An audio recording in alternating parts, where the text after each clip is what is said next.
Star Walker Studios presents Game Master's Journey, your multi-dimensional RPG podcast.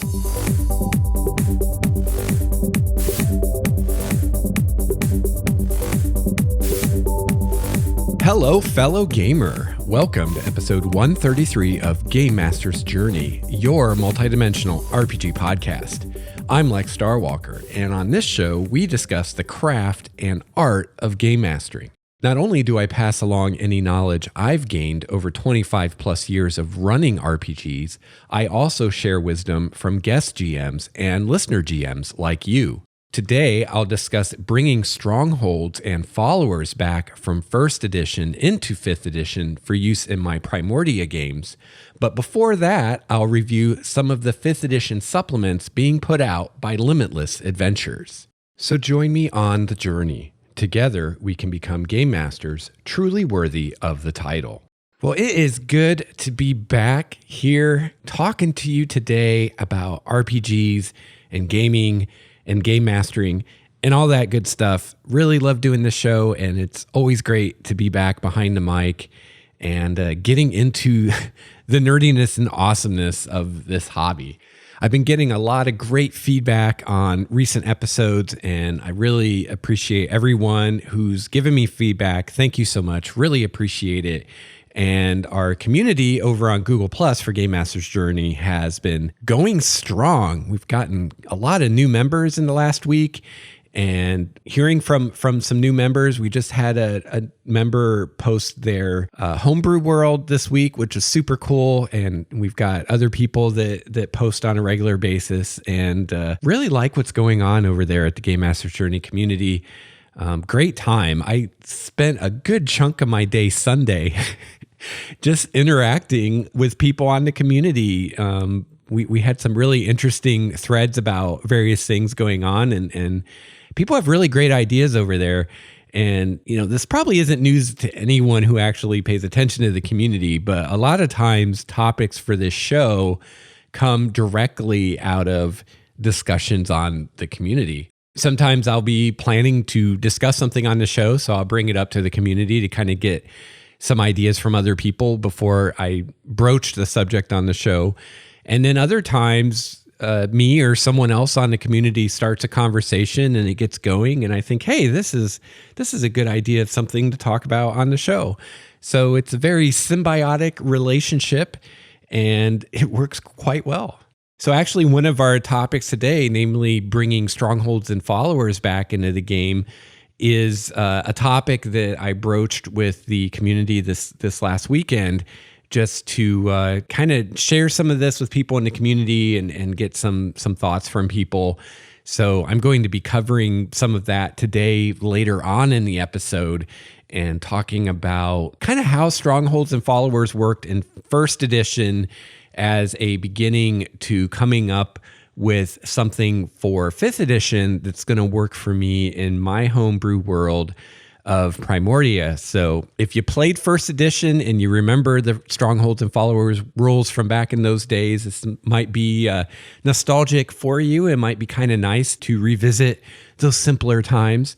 And for those of you who didn't play 1st edition, you might be interested to hear how this all worked back then, when this was very much a fundamental part of the game and was very much a part of your character's advancement and your character's evolution on that path from farmer to cosmic hero that we so often see in D&D.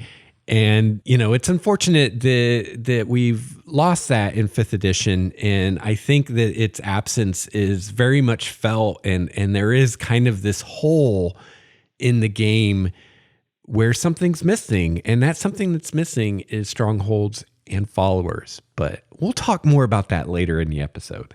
So one thing I like doing at the top of the show is sharing with you some polls that I put up on the Game Master's Journey community, and looking for some ideas for new polls. So if you have an idea of a good question for one of these polls, please let me know, because this is the last one that I've done in the past. So now I got to come up with something new. So this poll I asked way back in September, just now getting around to talking about it. And the question was very simple. What's your favorite published campaign for 5th edition so far? And the choices, the campaigns we've had for this game so far are Tyranny of Dragons, Princes of the Apocalypse, Out of the Abyss, Curse of Strahd, and Storm King's Thunder. Now, I got to say, I think that Storm King's Thunder maybe got shafted a little bit because when I put this poll up, that game or that campaign was still very new. Still is new enough that I doubt anyone's finished it who did the whole thing. But this has been up since September, so people have had plenty of time to vote on it if they've since got more exposure to Storm King's Thunder and thought it was worthy of a vote. So I got to say, the winner of this is not at all surprising to me. So we got 31 votes for this poll. And of those, 55% voted Curse of Strahd as the best campaign put out by Wizards for 5th edition so far. And that was hands over fists the winner. Our next most popular was a 3-way tie at 13% each between Princes of the Apocalypse, Out of the Abyss, and Storm King's Thunder. And then Tyranny of Dragons came in last at 6%. So we had Curse of Strahd, 55% said that was their favorite. 13% of people said either Princes of the Apocalypse, Out of the Abyss, or Storm King's Thunder were their favorite. So 13% each, or a total of 39% for those three. And then 6% said Tyranny of Dragons. So I ran a good chunk of Tyranny of Dragons. I played some of Princes of the Apocalypse and have since read Princes of the Apocalypse. I read Out of the Abyss. I ran a good chunk of Curse of Strahd, and I ran a little bit of Storm King's Thunder. But I've read all of these, and I have to say that my vote would go with Curse of Strahd too. It is just a phenomenal campaign. And, to the point that if someone asked me, hey, Lex, I want to play 5th edition and I want to start out with a published campaign, which one would I get? My first follow-up question to that would be, how do you feel about horror and Ravenloft? And if the person is at all cool with horror and Ravenloft, I'd say Curse of Strahd. Hands down the best that they put out so far. And I think the only reason that I would recommend something other than Curse of Strahd to someone would be if they weren't really into horror, or they weren't really into Ravenloft, or they're kind of like me where it's like, yeah, I can take some horror in small doses, but I don't know if I want to play a long-term campaign that's nothing but gothic horror. That might get a little old. So someone like that, I might suggest one of the other ones to them, but barring any of those kind of deal breakers, I would say Curse of Strahd. It's a great campaign. It's a nice blend of linear and sandbox, and has a great antagonist that the NPCs the PCs ideally will encounter again and again through the adventure. And the adventure itself gives great advice on how to create a nemesis like that, and how to properly role play and use a nemesis like that, not just in the final showdown, but throughout the entire campaign. So even for someone who maybe doesn't want to run Curse of Strahd, but wants to learn how to better use an antagonist like that, I would even recommend it for that GM as well. But if you want to know more about Curse of Strahd, and if you want to know more specifically about my thoughts on Curse of Strahd, I did a full review of Curse of Strahd on episode 111, and I will have a link to that episode in the show notes for this episode over at starwalkerstudios.com/Game Master's Journey.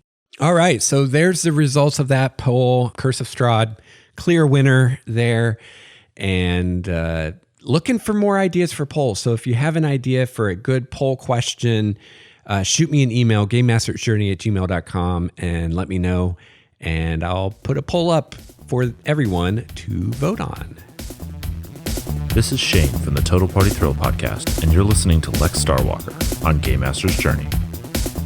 I want to give a quick shout out to the patrons of Starwalker Studios. The support of the patrons makes this show possible. If you enjoy Game Master's Journey and you'd like to give a little back, becoming a patron is a great way to do so. Patrons get some cool perks like game material I make for Primordia and access to a special monthly podcast I produce just for the patrons. I'd also like to give a huge shout out and thank you to my Tier 4 patron, Mr. Steve Strickland. Let's hear it for Steve.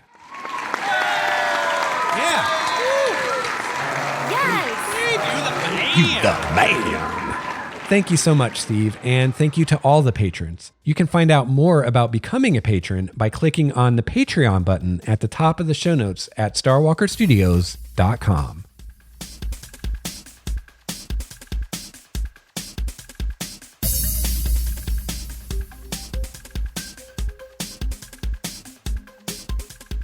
All right, for our first segment today, I thought I would share with you a little bit about Limitless Adventures and some of the products that they've been putting out for 5th edition D&D. And these guys were kind enough to send me some review copies of some of their stuff, and I've been checking it out, and I thought I would talk to you about it today. So I'll have a link to their website over at the show notes for this episode at starwalkerstudios.com. And you can go check out all the stuff they have. Pretty much they're putting out 3 products pretty much every month. And these are relatively small little products that you can get. They have a few different types. They have encounters. And so they have different ones. They've got epic encounters, forest encounters, coast encounters, and things like that. And they vary in price, usually $2 to $3. And they will have just a few encounters in there for you. Some of these products are monsters or NPCs or various things. So again, they range in price from about $2 to about $3. So they're pretty cheap, small little supplements that you can use for your game. And they're pretty targeted so you can find the thing that you want. For instance, what I have here, let's see here. I've got a few of them here that I printed out. So for instance, they have one, Dungeon Encounters, and this has 10 random encounters for a dungeon setting for levels 1 to 4. So for this, let's say you're doing a dungeon adventure and you want some more ideas for some more encounters, you can grab this. This has 10 encounters in it, and you can use some of them in your adventure. Another one that I have here is the Monster Pack 1, which is just some more monsters for the game. And this has 10 monsters. And just looking at their site, another one that they have is Curse of the Ice Mage. So this is a short adventure for 5-6 level characters. They also have some stuff that tie into some of Wizards in the Coast things. So for instance, they have Storm King's Thunder Encounters, which are 10 encounters that you can add into the Storm King's Thunder campaign if you're using that. So why don't I go through some of the ones that I've looked at and tell you about them. So first of all, I have the Monster Pack 1. And again, this is 10, new monsters. The monsters we have in here are the Skeletal Guardian, which is a more powerful skeleton. It's a CR1 skeleton. Storm Elemental, Skeletal Blue Dragon, Duende, which is a simian creature. It's a fey creature.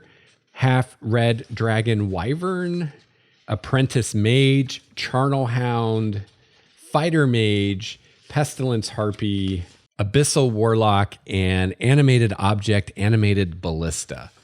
So those are the monsters in this particular little pack. And this is $1.99 on the site for this PDF. Now, one thing that's cool about this is, not only do you get a monster and you get a stat block, you also get a short description, which is something that the monster manual lacks and is really lacking. Those would be nice to have.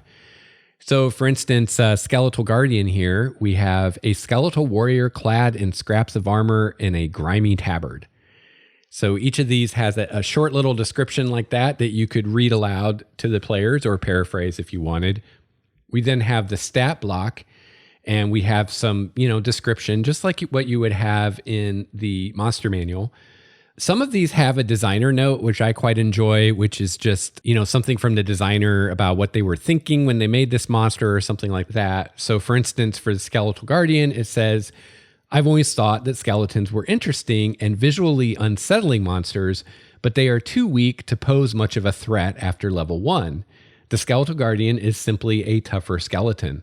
They pose a more serious threat at lower levels and work well as minions at higher levels. So again, not all of these will have a designer note, but it's really cool when they do. Another thing that's included with the monster entries that I really like is they have a section on treasure. So they will tell you if this monster will have treasure, and if so, what that treasure might be. And again, this is something lacking in the monster manual. You basically have to decide for yourself as a DM if you think a particular monster would have treasure, and then if they do, go to the DMG and use the appropriate treasure table based on their CR.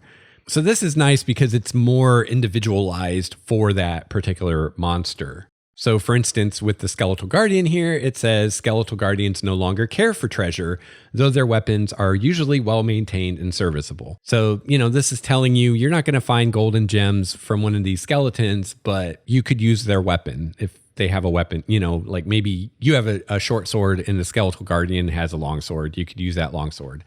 But some of the monsters that do have actual treasure, they will give some guidance like, this treasure might be in the form of coins or gems or whatever.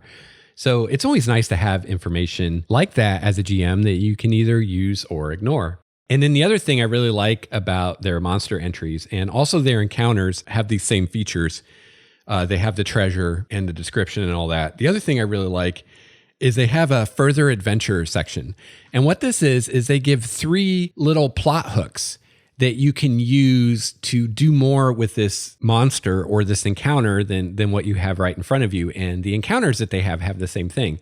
So for instance, with the Skeletal Guardian, one of these is the PCs could require an item located in a tomb where Skeletal Guardians dressed in the trappings of a goodly god guard the entrance. So, each of these will give you 3 ways that you can use the monster or additional things you could do after the encounter, things like that, which are really great to have. So that's the Monster Pack 1, and they have a few of these monster packs now. Also, I've got Dungeon Encounters, which I mentioned before, which are, I should say, 10 encounters. And these are all using monsters from the monster manual. So these aren't new monsters. Rather, they're taking monsters from the monster manual and building encounters around them. Some of the encounters are just with one monster or one type of monster. Some of them are a group of different monsters working together. So this will give you, the monsters that are involved in the encounter, kind of a setup for the encounter. And then again, they give recommended treasure and also, 3 adventure hooks of places you could go after this encounter. You're also often given some background for the encounter and personality or motive information for the NPC or monster in the encounter, and that can be really helpful too. So these are really cool. And like anything I review on the show, whether this is something that you would want or not really depends on you as a GM and what you're looking for. So like these dungeon encounters, there's no new monsters in here. These are just monsters from the monster manual, and they're just making some encounters for you with them. And, for some DMs, that's going to be exactly what the doctor ordered, and they're going to love that and be all over that. And there might be other DMs that are like, why would I even want that? I can come up with my own encounters using monsters from the monster manual. I don't need this. So, not every product is going to appeal to everyone. So each of these definitely has a certain kind of DM that the product is kind of for. Like this Dungeon Encounters, I would say these are very useful for a less experienced DM, or maybe a DM that just doesn't have any time to come up with stuff. Maybe you don't want to run a canned adventure, but at the same time, you don't have a lot of time to figure out encounters and whatnot. So you can get something like this Dungeon Encounters and it'll help you out. Also, it's $1.99. So, not a huge investment to get this and maybe, use some of this. And I feel like me personally, if I bought this for $2, 10 encounters, if I used, 1 or 2 of those and it went well in my game, I'd feel like I got my $2 worth. even if I only used 1 or 2 out of the 10 encounters. So another one I have here is Haunted Locales, which is another set of encounters. So the last one was dungeon encounters to use in a dungeon. This is 10 encounters that you can use in a cemetery, a crypt, or some other similar kind of haunted horror type location. So this one, again, each of these encounters has the monsters involved, the treasure, has 3 adventure hooks you can use. And this one actually also has a spell in it, which is pretty sweet. And one of the encounters in this one in Haunted Locales involves a lich. So this is kind of nice to see how, one DM at least might use a lich and might set up an encounter using a lich. So pretty cool stuff. And then another one I have here is Curse of the Ice Mage. This one I mentioned before. I think this is a short little adventure. So this is basically just one quest. Probably, this could be a one-shot adventure. Comes with a little map, little 4-room little building to explore. And, just very, you could do this in one session pretty easy. It's not like a full-blown adventure or a campaign or anything like that. It's just a short little adventure quest with a few encounters that go together. And, that could be something that you just want to do a one shot and you use it for that. Or it could be something where you have a larger story going in your campaign and you just want to have a quick interlude or have a side plot or something like that. And, I discussed a little bit the joys of having subplots and side quests in episode 132. So this is something that you could use for that. So these are pretty cool. And what I like about them is that they're very focused and they're cheap. You don't have to shell out $20 to buy something that, maybe you'll never use, or maybe it won't be any good. I mean, you don't know, right? Until you get it and look at it. So this is nice because you can get one of these things for $2 or $3 and you can get exactly what you want. If you're looking for encounters for in a forest, they have one for that. If you're looking for encounters on a coast, they have one for that. So you can get kind of exactly what you're looking for without having to buy a bunch of stuff that you don't want, right? Like they could easily put out a book of 100 encounters and you have to buy the whole thing, and maybe you just want the desert encounters. So that's kind of cool. You can kind of grab these things a la carte. None of them are individually very expensive. And, if you get 1 or 2 of these and you really like them, then you can be pretty confident that you're going to like all the stuff Limitless Adventures does, and you can get more of them. However, if a la carte isn't your jam and you'd rather just like get all this stuff all at once, you can do that too. Limitless Adventures right now is running a Kickstarter for Limitless Encounters Volume 1 for 150 5th edition encounters. And they've basically taken all these encounters, I believe 15 of them, and they're compiling them into one book, and they're doing a Kickstarter for it. So as of recording, they've got 10 days left to go on the Kickstarter. They're already well beyond their goal. Their goal was $5,000. They're getting close to $9,000. So this is definitely going to fund. So, if Kickstarter isn't your thing, this is something that's going to happen now.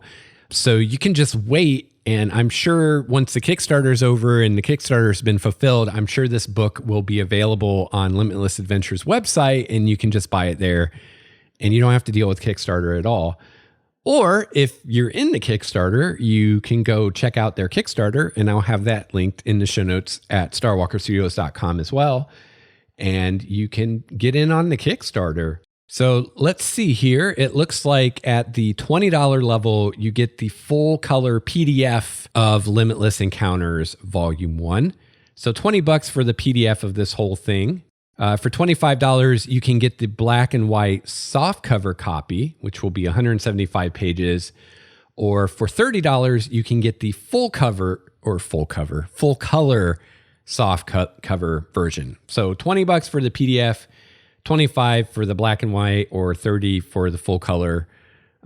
Personally, I think that's a little steep for a PDF. If I can get the print version for $5 more, I think $20 price point for that PDF might be a little high, or the price points for the print versions are too low.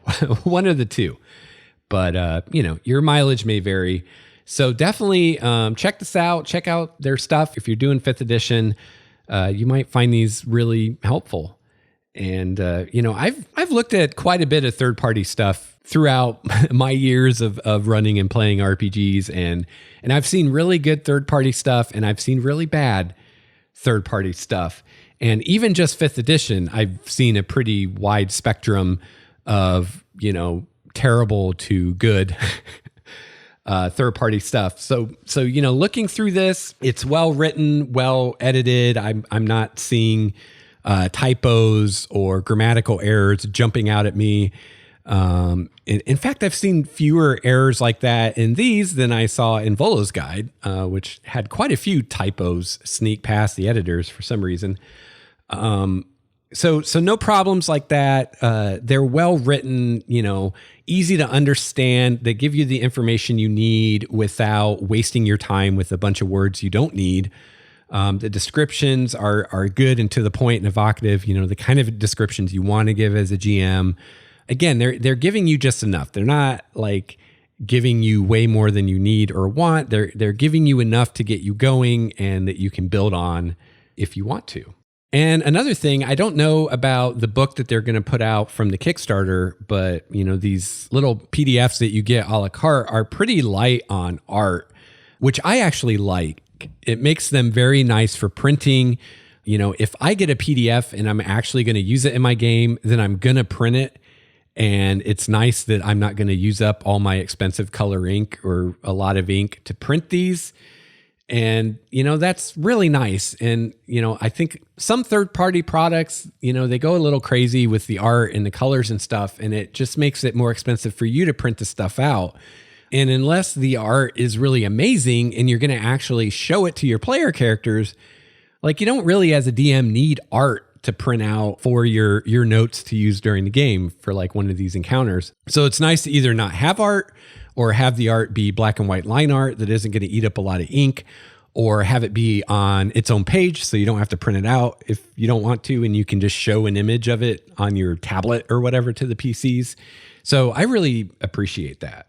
I haven't actually play tested any of the monsters or encounters, but just looking over them, I don't see anything jumping out at me as not fitting the rest of the monsters in the game or doing anything strange mechanically that we haven't seen other monsters do.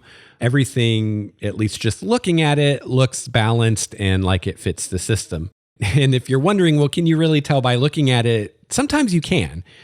For instance, I did a review of Tome of Beasts recently by Kobold Press. And, of course, since I've done the review, I've had even more time to pour over Tome of Beasts. And there are numerous creatures in Tome of Beasts that I kind of wonder about and seem like they might be broken or overpowered or just don't fit the other creatures in the game, or seem more like, maybe you took a Pathfinder creature and just converted it to 5th edition without really making it really fit 5th edition. So for instance, you'll have creatures that for some reason get a +2 bonus, which we don't really see in 5th edition, or get a +5 bonus or whatever, instead of giving them advantage.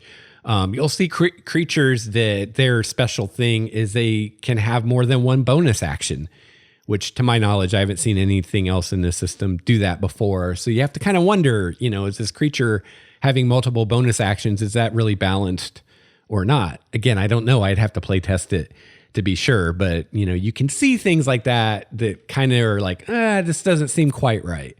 And I didn't spot anything like that in the Limitless Adventure stuff that I've looked over. It looks like, unlike some other third-party stuff I've seen, this was actually developed for 5th edition and wasn't made for something like 13th Age or 3rd edition or Pathfinder and then just, quote, converted to 5th edition. I mean, there are conversions and then there are conversions, right? And to me, a good conversion really fits the system and isn't using mechanics like giving someone a +2 or a +5 that you see a lot in the other system like Pathfinder, but you don't really see in 5th edition. Again, without playtesting, I'm as confident as I can be that the stuff by Limitless Adventures is going to work. It's not going to break your game. It's not going to be underpowered or overpowered compared to stuff in the Monster Manual. And finally, back to these encounters that are just using monsters from the monster manual and using them in encounters and kind of setting up an encounter for you. This kind of thing can really be helpful for new GMs or inexperienced GMs because it's the whole learning by doing thing and learning by example. And it's much more helpful, I think, for a new GM to see something like this where here's an encounter that we made with these creatures. And, here's the setup for this encounter. Here's how it's going to work. And here's, some different ways you could go with it. I think that's a lot more helpful to a new GM than just like a theoretical discussion on how to build a balanced encounter. It's a lot more helpful to see an example of that being done. And so you can see a lot of examples in these products. So I think for new GMs, they're going to be very useful. I think for GMs that are really strapped for time, they're going to be very useful. But if you're a kind of do-it-yourself kind of GM and you have the time and the know-how and the gumption to come up with your own encounters and your own monsters and stuff, then, this might not be terribly useful to you. It might seem kind of like, oh, I could do this myself. I mean, that's kind of how I felt about a lot of this stuff. I was like, oh, I could have come up with this, but I'm probably not the target audience, right? This is more for newer GMs or less experienced GMs or GMs that just don't have the time. So if that's you, definitely check this out. So again, I'll have a link to Limitless Adventure's website at starwalkerstudios.com. And there you can try these products out one by one, a la carte. They're $2 to $3 a piece. Or if you want to get all the encounters all together, you can check out their Kickstarter or wait till that book is available. And I'll have a link to that in the show notes as well at starwalkerstudios.com.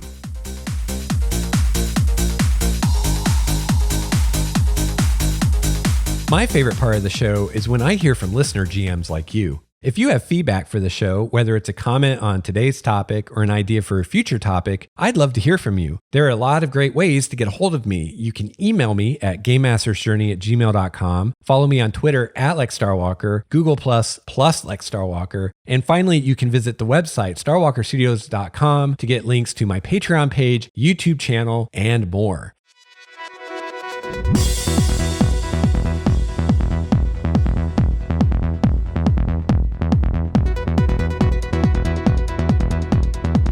I think that anyone who's listened to this show for very long at all probably knows that I'm a pretty big fan of 5th edition Dungeons and Dragons, and I've been playing D&D since the 1st edition days, and with the exception of original D&D and 4th edition, I've played every version of this game, including Pathfinder, and I really like 5th edition. It brings in a lot of the things that I liked from 1st and 2nd edition and kind of blends it in with a lot of the things I liked from 3rd edition and makes a great game, I think.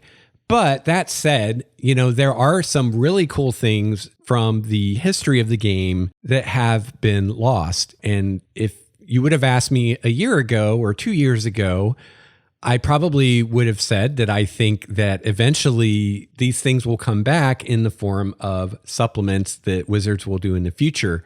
Now that seems less likely. In all this time, we've gotten the Swordcoat's Adventurer's Guide and Volo's Guide to Monsters are the only non-adventure supplements we've gotten for 5th edition since the core 3 books. So it doesn't seem super likely that we're going to see, systems returning from previous editions, which is fine. It gives me something to do. Right. So something that is missing from previous editions that I really miss in 5th edition is the whole having strongholds and followers and player characters having strongholds and followers. Back in 1st edition, this was like the thing, man. This was how, you kind of made it as an adventurer and you were someone to be reckoned with and you started to become, more of a political force in the world. Was when you were able to build your stronghold and start attracting followers. And it was a whole nother facet to the game, almost like its own little mini game. And, some people loved it. Some people hated it. Some people were ambivalent. Some GMs used it. Some GMs didn't use it. Mileage varied, of course. But I like the idea. And I think that the idea fits very well in Primordia and will work especially well in Primordia. So I've been wanting to develop a system for Strongholds and Followers myself to use in my games, to use in Primordia.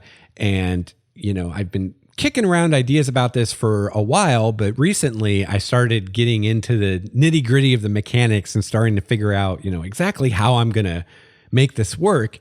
And so I thought that a good place to start would be at the source. So I got out the trusty old Dungeon Master's Guide from Advanced Dungeons & Dragons First Edition and started reading up on the systems for Strongholds and Followers from back in the day. Figure I'll start there, use that as a launch point, and then go from there. So as I started, looking through the section on NPCs as hirelings and followers and things like that, I quickly remembered or realized how much system and mechanics and granularity there was to all of that in First Edition. Now, I'm not really surprised because, we are talking Advanced Dungeons & Dragons First Edition here. So mechanics and granularity was kind of the word of the day back then. But I'd forgotten how much there actually was to it, and it's funny because when I started thinking about doing this, I thought it was going to be a big job and the job was going to be, coming up with mechanics to represent all this stuff and figuring all this out. And now I realize that it's still probably going to be a big job, but the job isn't so much with coming up with mechanics. There are plenty of examples of mechanics to start from. It's going to be figuring out a way to get this to do what I want it to do without getting into the territory of First Edition where it gets too complicated and too unwieldy. So finding that sweet spot, that's going to be the tricky part. So I thought today for our world building segment, I'd talk a little bit about just kind of general concepts of how all this worked in First Edition and maybe give some thoughts on how this would apply in Primordia in 5th edition. So we start out with a discussion about hirelings. And basically a hireling is just an NPC that a player character hires to do a job. And, we see a little of this in 5th edition in the player's handbook. We have a little section on NPC services and, what it might cost to hire an NPC to carry stuff for you or whatever. But it's pretty limited compared to what we have in the Dungeon Master's Guide from First Edition. So hirelings that might work for your character might include things like a tailor who makes your clothes, an armor smith who forges armor for you and repairs your armor, porters to carry stuff for you, servants to help keep your stronghold clean, and all kinds of stuff like that. Now, these NPCs are hirelings, which, as the name implies, you have to pay them. You have to pay these non-player characters a wage. And, at least in First Edition, this was a daily wage. You'd have to pay them so much a day. And that wage depends on the service they provide. So it's not just a thing of a hireling costs a silver a day. It depends on what the hireling is and what they do. And the DMG had a pretty sizable chart with a pretty wide variety of hirelings you could hire and what they all cost. There's also a distinction made between 3 different types of hirelings.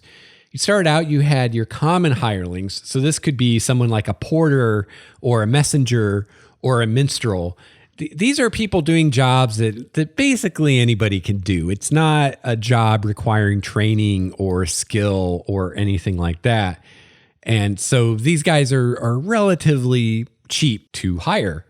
Next, we had the expert hirelings, and these were people like your alchemist or your engineer or your sage. So these are professions that require more knowledge and more training and more expertise. And because of that, expert hirelings cost a lot more to keep on staff than common hirelings. And they also can be more difficult to find. And First Edition actually had a system tied into the size of a settlement, so, a common hireling you could find in a village, but to find an expert hireling, you had to go to a bigger town or city or whatever. And I don't remember off the top of my head what that system was, but it just correlated. The more skilled a hireling was, the larger city you had to go to find someone like that. So, if you're looking for a skilled scholar, you're going to have to go to a city. You're not going to find one in a village, most likely. Also, expert hirelings would often require equipment that the player character would have to supply. So, for example, if you wanted to hire an alchemist who's going to brew potions for you and stuff like that, then that alchemist would require a full laboratory that she could use. And, you would have to pay for that yourself and have that in place and have a place for her to work before you could have any prayer of attracting an alchemist to work for you. So you had to set up the laboratory first and then try to find an alchemist. So we had common hirelings and expert hirelings. And then the third type of hireling was the mercenary soldier. And these are people that will actually fight for you, whether it's coming on an adventure with you or helping you defend your stronghold when you're gone, things like that. So dealing with these hirelings could be a pretty big money sink for characters in first edition, especially if you had very many hirelings, because all of these people, you got to pay so much silver or gold every day or every week, however you handle the accounting, which is a perpetual and constant drain on your money. Now, another big money sink that existed in first edition was building a stronghold. A lot of times you would actually build the stronghold as opposed to taking over one that already exists. And that was a lot of money.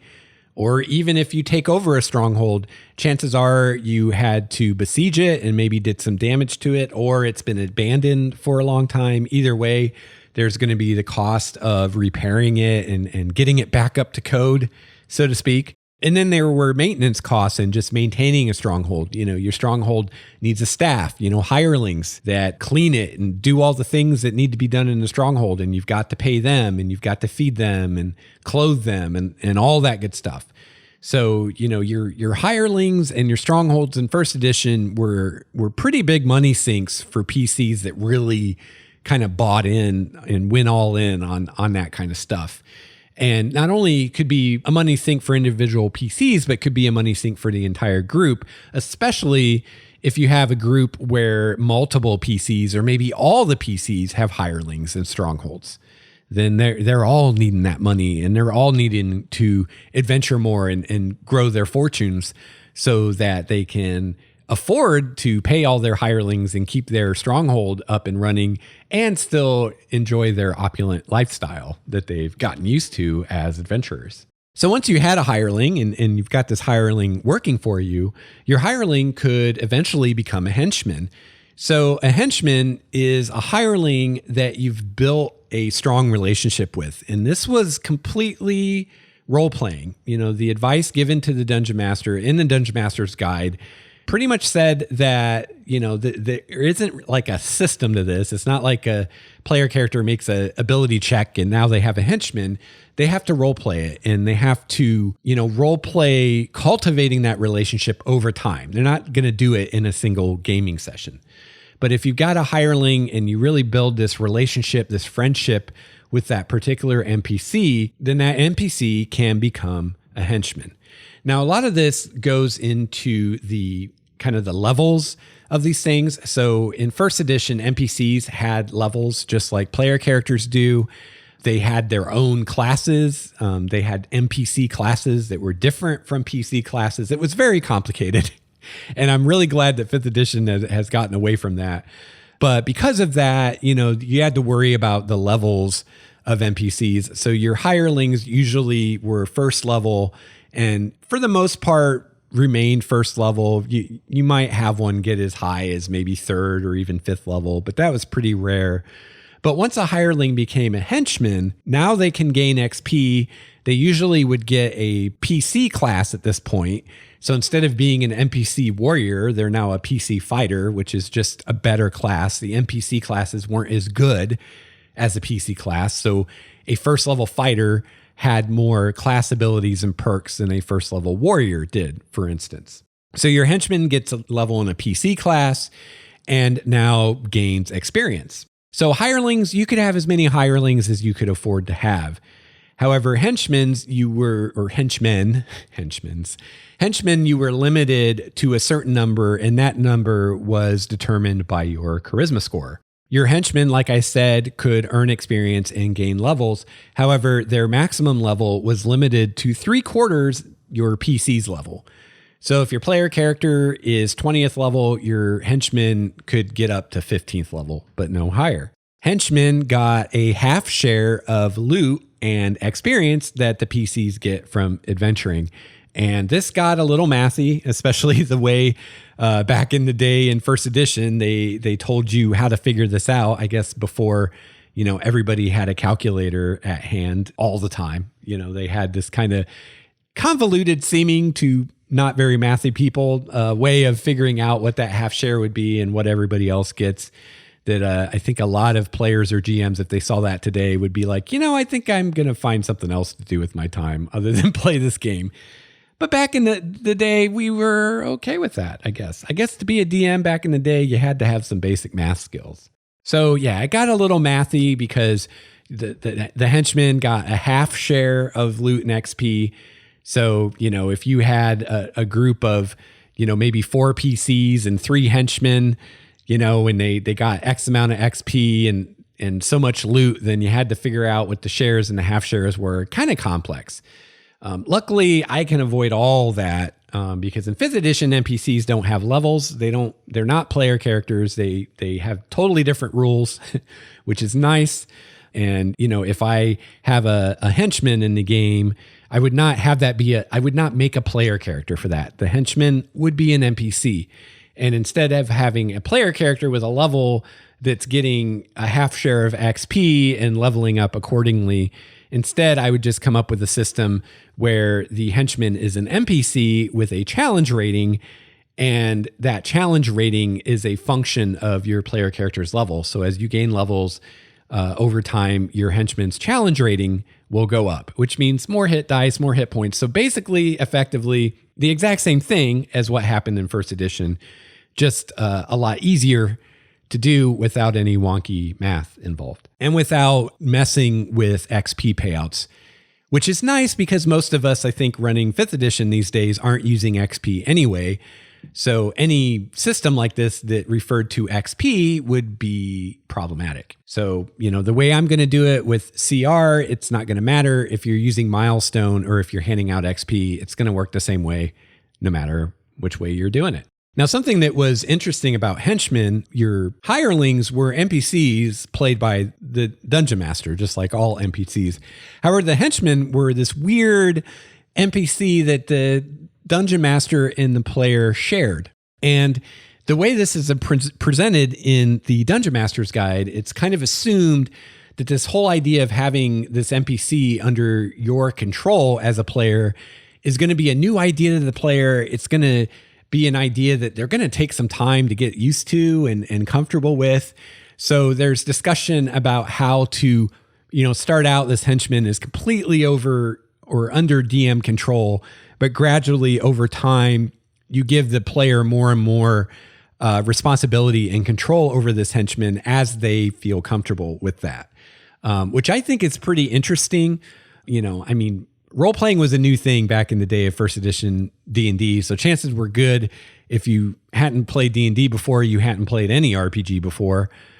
So maybe that was the valid assumption that they made, that players are going to be, unsure about this and resistant to it and things like that. But I think in this day and age, I don't think it's such a hurdle to get a player okay with having some responsibility for an NPC that's their henchman. But basically the way it worked was the player could control the henchmen in combat as far as making rolls for them and things like that. But the DM ultimately had the final word on what the henchman did as far as, saying, oh, I don't think the henchman would do that. That's out of character. You need to do something else.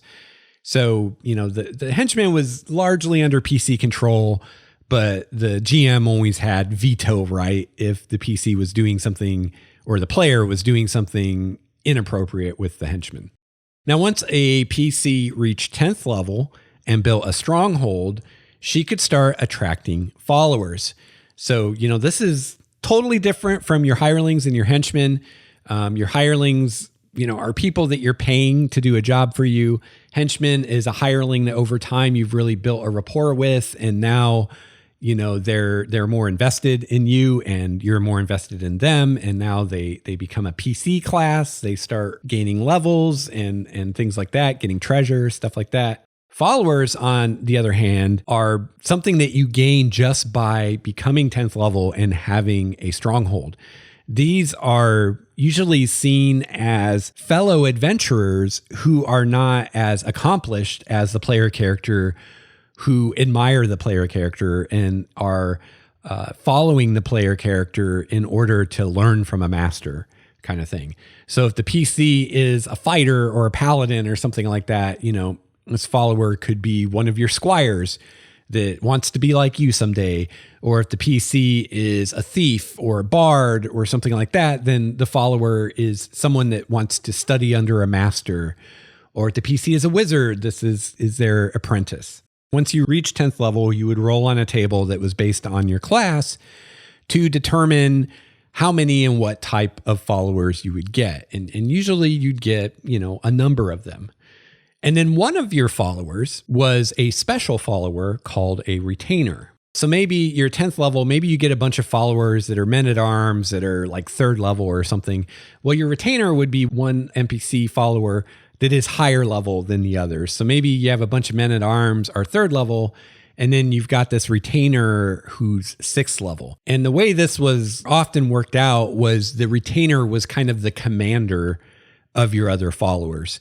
And, a lot of times it wasn't so much that your followers and your retainer would adventure with you because, again, they're, significantly lower level than you are. So that was a great way to get all your followers and your retainer killed. But a lot of times they would be manning the stronghold while you're gone. And so your retainer is the commanding officer. He's the man in charge while you're gone and directing your other followers and the hirelings and whatnot in protecting the stronghold. Or you could have your retainer and your followers out doing side quests and things for you. So I think all of this would work really well in Primordia and really fits the flavor of the setting really well. In my world of Primordia, adventurers are kind of the rock stars or the movie stars of the world. They're all a member of this guild. They're all very visible in that adventurers wear distinctive cloaks that not only marks them out as this person's an adventurer, but also tells you what adventuring team they're a part of. And so they're well recognized by the common folk in the city. So an adventurer walking down the street with his guild cloak on is going to be recognized as an adventurer. If he's a member of a successful team, the team will be recognized. And if they're really successful and famous, he might individually be recognized. Just like, you think about rock stars.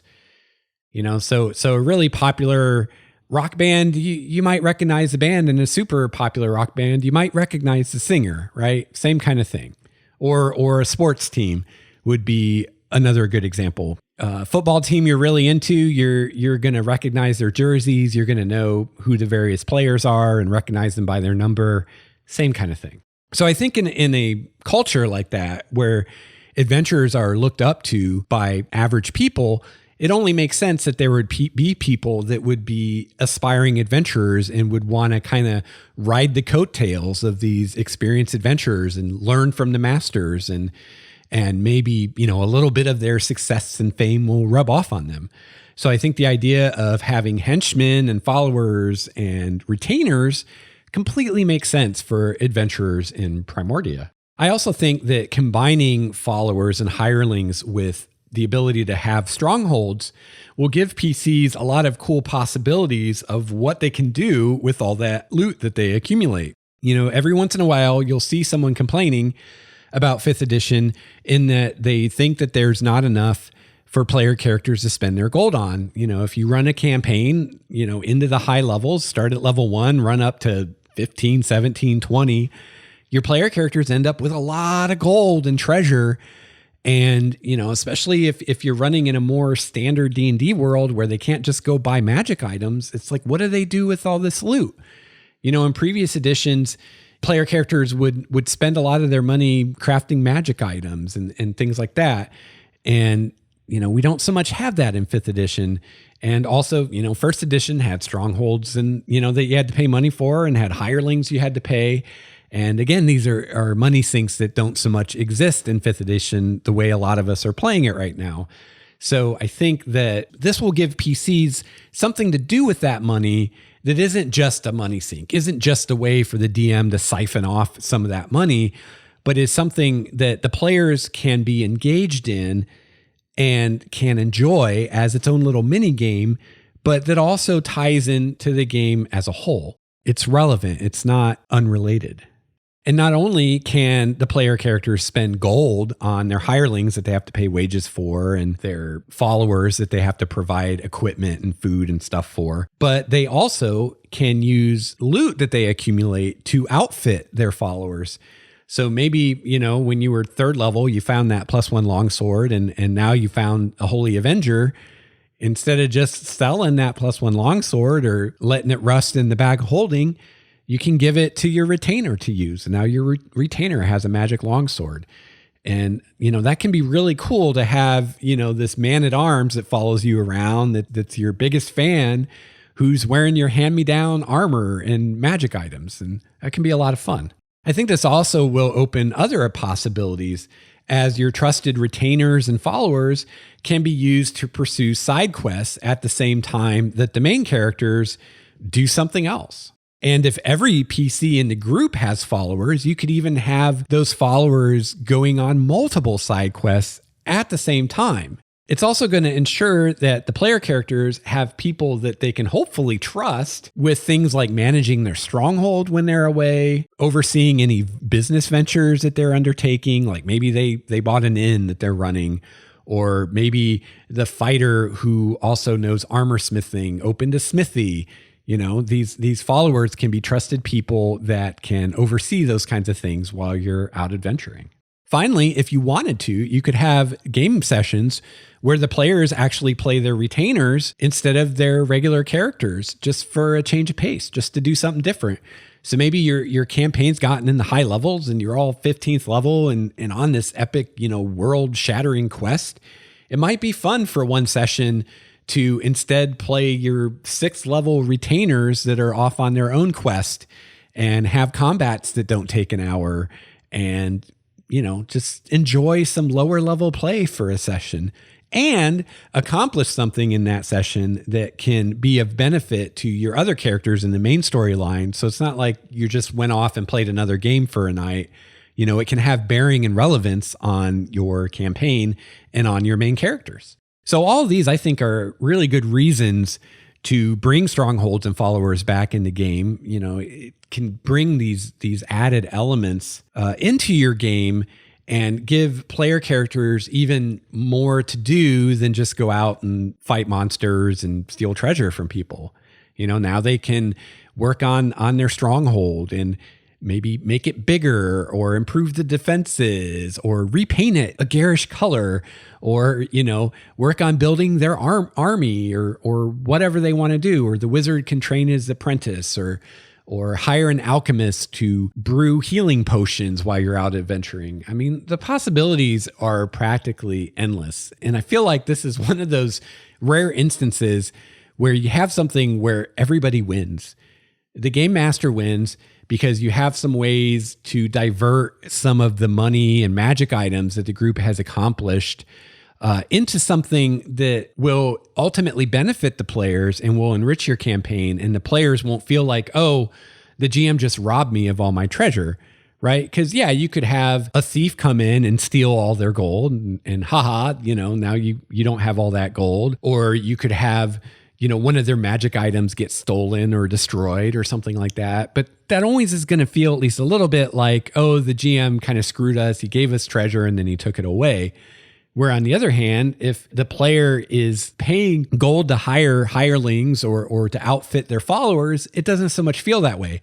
Or if the player is, instead of selling their +1 sword in the city of brass for a bunch of gold, they're instead giving it to their retainer to use. It doesn't feel like the DM is taking that sword away from them because their retainer's using it, and the retainer is really an extension of their character. It also can provide another option if a player character dies. There's always options when the player character dies. There's resurrection, there's reincarnation, there's a deity or some other higher power sends them back, to accomplish something, or they come back as a revenant. I mean, there's always things that you can do if a player character dies and you want to bring that character back and not lose that character from the story. But now if you have retainers, that could be a possibility. Well, if you don't want to bring the character back, or the player doesn't want to bring the character back, they could instead start playing their retainer. And sure, the retainer is going to start out being a few levels lower than the rest of the party, but they'll catch up. And, that could be really fun for a player. Instead of coming up with a completely new character, let's use this retainer that we've already kind of developed quite a bit in the story, and let's have them get some spotlight now. I think that'd be a lot of fun. And also your players having a stronghold that they have together as a group can be a lot of fun, because now you have something as a GM that you can threaten. So the players can be, or the player characters can be out on their quest and they get word that their stronghold is under siege. What do? Do they continue the quest, or and trust that their followers and retainers can handle defending the stronghold without them? Or are they going to beat feet back to the stronghold and protect all their stuff? Because chances are good all their treasure that they don't have with them right now is somewhere in the stronghold. So, that's whatever the players decide, there's tension there, right? Whether they decide to, our quest is really important, we need to stay on this, let's hope the followers can handle it. Well, there's tension because they're not going to know, right, what's happening. Or if they decide to abandon their quest and go deal with the stronghold that's under siege, well, now what happens with that quest they abandoned? Maybe they can just return to it later and everything's fine, but maybe not. Maybe there's some kind of consequences for them not completing their quest because they went to defend their stronghold. Either way, there's tension. Either way, there's lots there for a GM to play with. So I love asking for feedback on this show. And one thing I'd love to hear is if any of you listening to this played first edition and used these followers rules and stronghold rules, what did you think of them? And specifically, what did you especially like or not like about how followers and strongholds were handled in first edition? Because I think just looking at it myself, there are definitely aspects that I don't particularly care for and I plan to handle differently in Primordia. For example, in first edition, it was assumed that each player character would have their own stronghold. And that's what the system demanded. If you're the wizard in the party and you want to have followers, then you have to build your own stronghold, like your wizard tower or whatever. If you're a fighter, you have to build your stronghold.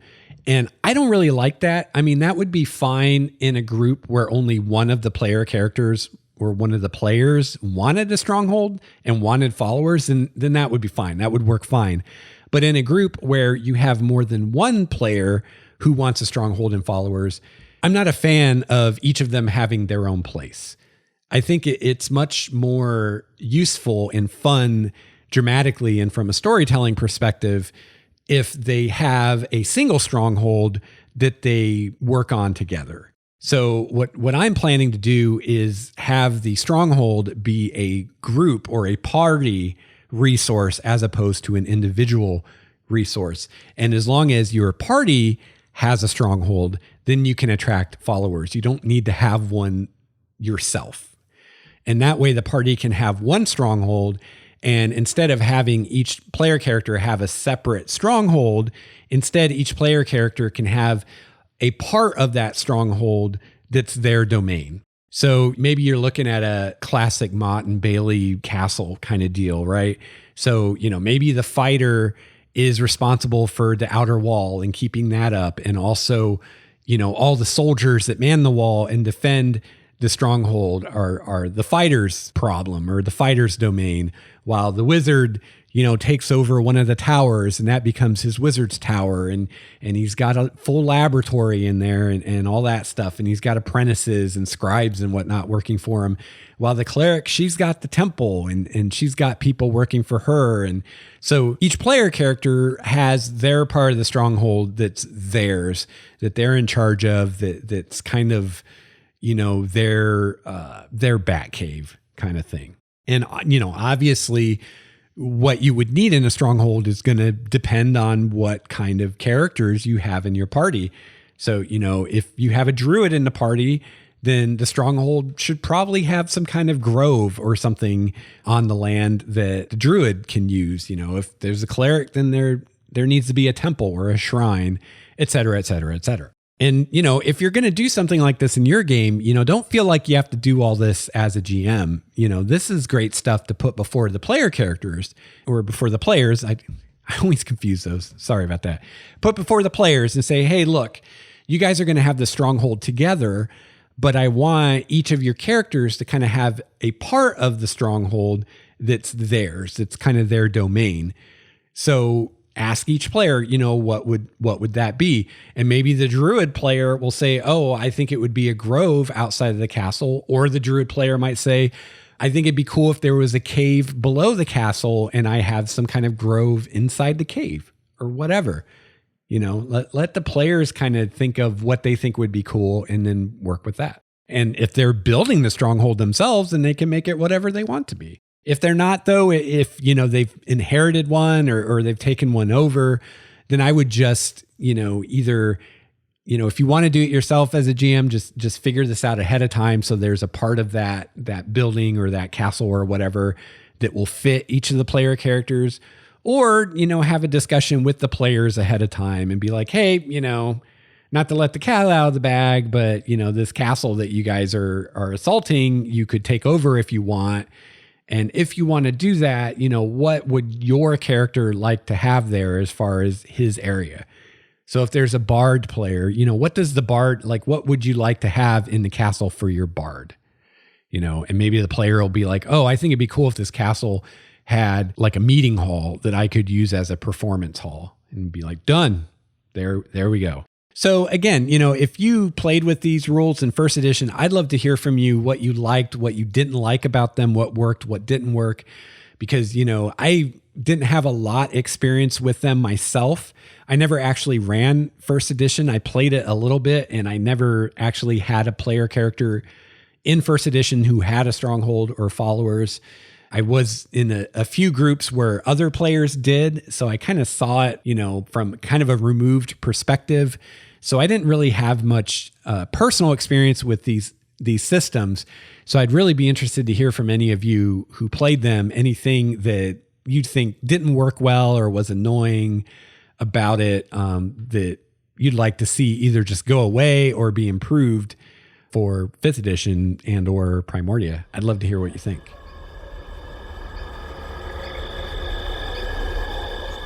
Have you checked out the Game Master's Journey community on Google Plus yet? The Game Master's Journey community is a great place to bounce ideas back and forth with other listener GMs. You can comment on the show episodes, share your own homebrew world, and ask questions of the many experienced GMs that are a part of our community. So I hope you'll check out our community, and I hope you'll join us there. You can find a link to the Game Master's Journey community in the show notes for this episode over at starwalkerstudios.com/Game Master's Journey.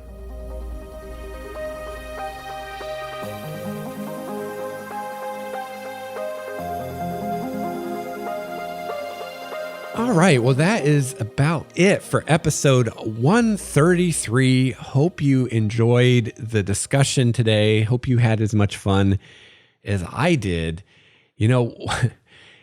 I love the tradition and the history of D&D. I love that there's so much material to pull from. If you're homebrewing your own world, or if you're running in one of the published worlds like Forgotten Realms or Greyhawk or Dragonlance, there is so much out there to use as source material. And if you're a newer player or a newer GM and you've come into the hobby during 5th edition and maybe you don't have experience with any of the other previous editions of D&D, if you get to the point where you need more source material, you need more ideas for setting stuff, or more ideas for more spells or more character abilities or anything like that, I strongly encourage you to check out some of the older supplements. I would especially recommend supplements from 1st and 2nd edition days, And even, third edition 3.5 stuff can be useful as well. But the first and second edition stuff especially is incredibly easy to convert to fifth edition. And Wizards even put out a PDF with some guidelines on converting things from the previous editions in the fifth edition. And I'll have that linked in the show notes as well at starwalkerstudios.com. You can check that out. It's super easy to do. Third edition in some ways is as easy as first and second edition. In some ways is harder. It kind of depends what you're converting. Fourth edition, I don't know. You're on your own with fourth edition. I never played it. I never want to play it. I think pretty much anything worthwhile that you could steal from fourth edition, you could probably find it in 1 through 3 somewhere. Could be wrong about that, but I don't know because I didn't play first edition or fourth edition and barely got through the PHB and the DMG reading those. But you can definitely convert stuff from earlier editions. Really easy to do. And again, that's talking about game mechanic stuff. If you're talking about setting stuff, like if you're running in Forgotten Realms and you want to know more about the realms, most of the setting stuff, the mechanics or the addition of the game aren't going to matter. Now, what's going to matter with the realms is the fact that every time they come out with a new edition, they completely change things in the realms, and you'll have that to deal with. But some of the other settings are a little more evergreen than that. But yeah, there's so much out there. And then there's all the novels, which aren't the best novels on the planet, but they're okay bathroom reading at least, and can give you some setting information. Whether it's Dark Sun or Ravenloft or Forgotten Realms or Dragonlance. I don't know. Did they ever have novels for Eberron? Probably. I don't know though.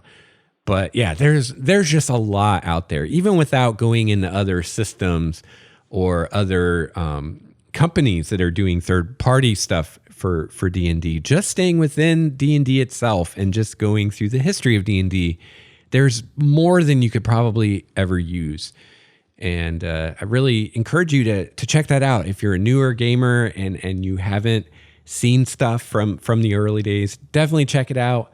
Now I'll tell you, especially first edition, terrible layout, terrible typesetting. You'll be shocked the first time you read a first edition book at how awful the presentation is, but the information's still good. And, one thing that's cool is this weekend I was looking through the Castles supplement for second edition and, coming up with stuff for Strongholds. And I'd forgotten how much history there used to be in the game from the real world in first edition and second edition, where, I don't know how accurate it is. I would hope it's somewhat accurate at least. But, reading the Castles guide from second edition, there's quite a bit of history there about the evolution of castles and through time and how castles changed over time, and how the technology of castles improved as far as making them able to withstand assaults until eventually we got to the point where you pretty much had to siege castles and wait for the people to starve or die of disease or whatnot, because they were almost impossible to impregnate. I'm not sure if that's how you say that. Impossible to breach, I guess, at least until gunpowder came on the scene, and then everything changed again. So, that's really cool. And that points to the roots of D&D and wargaming, and, wargaming before D&D was historical. And so, a lot of these guys like Gygax and Arneson were in the wargaming and were in the history. And so they would pull in that knowledge and that love of history as much as they could. And we lost that. I think it was pretty much gone in third edition, and definitely now in fifth edition. I mean, other than some references to real world pantheons in the back of the player's handbook, I think, they have the Norse and the Greek pantheon and whatnot. Other than that, there's really not any reference to anything historical. These days it's full fantasy and isn't trying to align with historical places or periods, which I think overall that's good. I think it's better that we have true fantasy worlds and we're not trying to recreate someone's idea of a place or time in history, because those ideas are usually going to be false and biased anyway. But at the same time, it's kind of a shame, because back in the day in D&D, it was a way for people that maybe don't have any other exposure to history to get some exposure to history and realize, hey, there's actually some cool things about history. Maybe I want to go learn more about it. And we've definitely lost some of that. But luckily, you can still find these things, you can still read them, and you can still enjoy them even today. So that's going to wrap it up for me for episode 133. I hope that you have a chance to play your favorite RPG this week. I'll be back soon with another episode of Game Master's Journey. Until then, game on. This has been a Starwalker Studios production, your source for quality gaming and hobby podcasts. This episode's music courtesy of Cloudwalker, Transboy, Renfield, Stanko, and Ish. See the show notes for more details at starwalkerstudios.com/Game Master's Journey.